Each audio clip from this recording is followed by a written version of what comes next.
টেস্টিবল চ্যানেলে আপনাদের সবাইকে অনেক স্বাগত। আজ আমি আপনাদের সাথে শেয়ার করব কষা কষা হাঁসের ডিমের রেসিপি। তো চলুন বন্ধুরা, রেসিপিটি আমরা শুরু করি। প্রথমেই আমি এখানে হাঁসের ডিম নিয়ে নেব। এবার আমি হাঁসের ডিমের কষা বানানোর জন্য একটি ভাজা মশলা তৈরি করব। এই মশলায় ব্যবহার করেছি গোটা জিরে, গোটা ধনে, গোটা মৌরি এবং গোটা গরম মশলা। এই সমস্ত মশলাগুলিকে এবার আমি কড়াইতে শুকনো খোলায় হালকা ভেজে নেব। আমি কিন্তু মশলা এখানে খুব কড়া করে ভাজবো না, তাহলে মশলার যে একটা ন্যাচারাল অ্যারোমা সেটা কিন্তু নষ্ট হয়ে যাবে।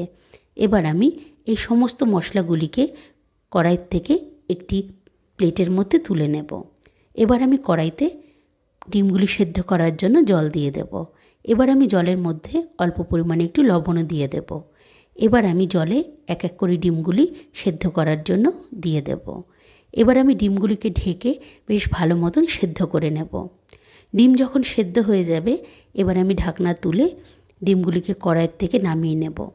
ডিমগুলিকে আমি ভালো মতন ছাড়িয়ে এবার আমি ডিমের মধ্যে পরিমাণ অনুযায়ী হলুদ এবং পরিমাণ অনুযায়ী লবণ দিয়ে দেব। এবার লবণ এবং হলুদ ভালো মতন ডিমের সাথে আমি মাখিয়ে নেব। ভালো মতন লবণ এবং হলুদ ডিমের গায়ে মাখানো হয়ে গেলে এবার আমি এই অবস্থায় ডিমটি কিছুক্ষণ রেখে দেব। এবার আমি গ্যাসে কড়াই বসিয়ে দেব। কড়াই যখন বেশ ভালো মতন গরম হয়ে যাবে, এবার আমি কড়াইতে সর্ষের তেল দিয়ে দেব। তেল যখন বেশ ভালো মতন গরম হয়ে যাবে, এবার আমি ডিমগুলিকে ভাজার জন্য তেলের মধ্যে দিয়ে দেব। এক এক করে প্রত্যেকটা ডিম আমি তেলের মধ্যে দিয়ে ভালো মতো নাড়াচাড়া করে নিয়ে ডিমগুলিকে আমি হালকা লালচে করে ভেজে নেব। ভালো মতো নাড়াচাড়া করে নিতে হবে, না হলে কিন্তু ডিম নিচে এরকম লেগে যাওয়ার সম্ভাবনা থাকবে।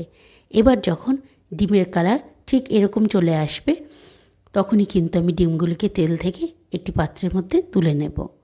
সমস্ত ডিমগুলি যখন তেল থেকে তোলা হয়ে যাবে, এবার আমি এই কড়াইতে আবারও একটু সর্ষের তেল দিয়ে দেব।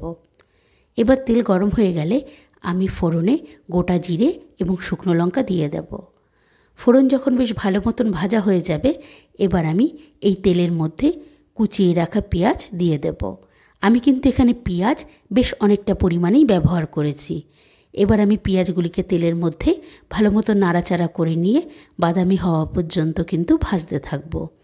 পেঁয়াজ যখন ভাজতে ভাজতে ঠিক এরকম বাদামি রঙের হয়ে যাবে, এবার আমি এখানে আদা, রসুন এবং কাঁচা লঙ্কা বাটা দিয়ে দেব।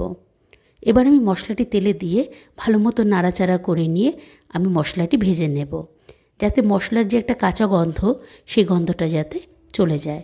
এবার মশলা যখন বেশ ভালো মতন ভাজা হয়ে আসবে, এবার আমি এখানে এক এক করে গুঁড়ো মশলাগুলি দিয়ে দেব। প্রথমেই আমি এখানে ধনিয়ার গুঁড়ো, জিরের গুঁড়ো, পরিমাণ অনুযায়ী শুকনো লঙ্কা, হলুদের গুঁড়ো এবং স্বাদ অনুযায়ী লবণ আমি এখানে দিয়ে দেব।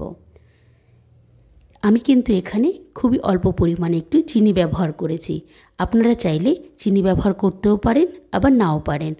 এবার আমি এই সমস্ত মশলাগুলিকে একসাথে মিশিয়ে নিয়ে এবার আমি মশলাটি বেশ ভালো মতন কষাতে থাকব।